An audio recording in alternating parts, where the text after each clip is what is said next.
rekan Aceh Info, hari ini ketemu lagi dengan saya Desi Novita.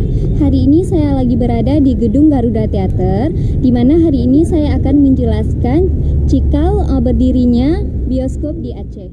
Cikal bioskop di Aceh dimulai sejak pemerintah kolonial Belanda berkuasa. Namanya Aceh Bioskop, satu-satunya pusat tontonan film-film Eropa.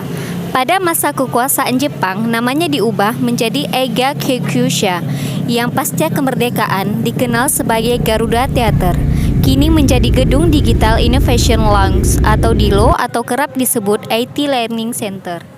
Aceh Bioskop dibangun oleh Belanda di sisi barat Taman Pedespark yang kini dikenal sebagai Taman Sari Bustanus Salatin, atau di sisi utara Esplanade Kota Raja yang sekarang dinamai Lapangan Blang Padang, Banda Aceh.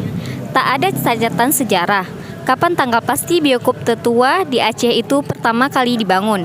Perkiraannya dalam rentang tahun 1890 sampai 1900. Di antara Pedespark dan Esplanade Kota Raja, di sekeliling merupakan bangunan perkantoran dan perumahan elit pejabat kolonial Belanda dari kalangan Eropa.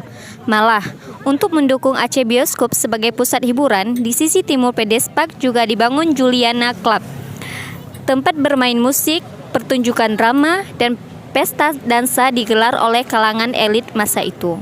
Saya Desi Novita melaporkan untuk Aceh Info.